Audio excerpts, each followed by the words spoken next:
Alrighty, I'm up here by myself today, getting ready to do a little video, but I thought I'd do a quick and dirty, kind of show our surroundings. We are just below the top. I'm actually going to run a little, if you can see the rock outcroppings that are on the edge of the ridge, right there. I'm going to do a quick little video down there. But while I'm standing around, I got everything out to check my pack, and thought I'd do a quick and dirty on what you should have on the trail. Normally, this stuff is packed in this pack. It was just a cheap hydration pack. There's actually a spot for a hydration bladder back here, and it's actually a little collapsible. What I normally keep in there, I actually have a few small tools, Sharpie, sometimes snacks, gum, mint, stuff like that up there. Normally when I'm running on a G6, I have this pack, I'll have some dry snacks like granola bars, maybe some pieces of fruit, little boxes of raisins, stuff like that in there. And I always have a bottle of water in there. Even though it has a spot for a hydration bladder, it's usually easier just for me to carry a bottle of water. Tools.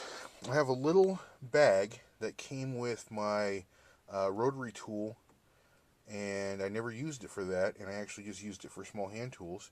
So I have a cheap, I believe it's a Duratrax bit set with a handle, a multi-headed screwdriver, a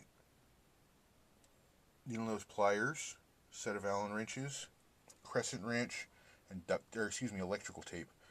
Sometimes I'll have a channel locks in there.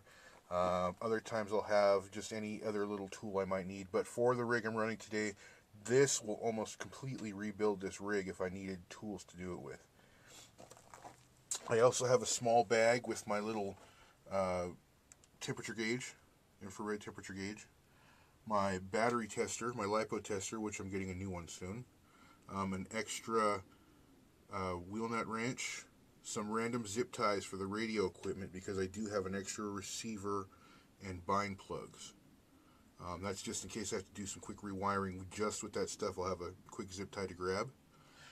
Next I have another little bag with new bearings and bushings, some used bearings and bushings, extra sensor wires. I actually do have a sensor wire over here just in that bag, but these ones are also ones I can donate on the trail or whatnot. It does happen. A bag of zip ties. You can see there's a lot of bags involved. There's a bag of some 4mm screws and wheel nuts that are sealed just for special occasions. And I also have a bag of the two types of bolts or screws used for the drive shafts. MIP, the larger 6mm outputs from my 2.2 actually take these bigger screws, and these are actually the stock axial size drive shaft screws. I also have a magnetic tray and an old can for a brushed motor. It comes in real handy when you're playing with stuff and you're fixing something, to just be able to throw something in there magnetic so you don't lose it. It also, if you tip it over, there's less likely that it will bounce out because of the can style. A lot easier to use. Spare LiPo is usually tucked in there. Here's my radio setup just for this rig. It's just a basic axial AX3. It takes the exact same receiver as the Fly Sky, which my GT3B is what I use on my 2.2 and my Nitro truck. So it's easy to have a compatible radio just in case something happens to the radio or receiver. I also have the transmitter lanyards that I've been making for a while. And I actually put an extra carabiner on here for the wheel nut wrench and any other things I need to hang from it.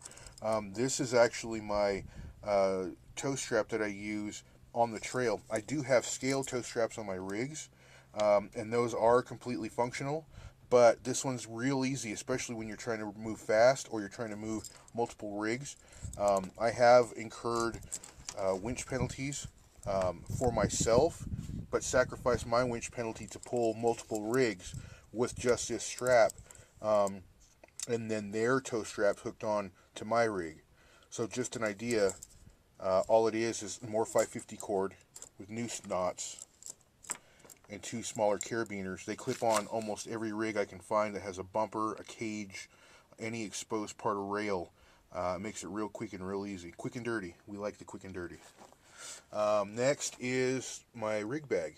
I have two of these from Scott Anthony Designs, Mad Skins, RC. They come in real handy. This canvas material is tough enough to stand up to having our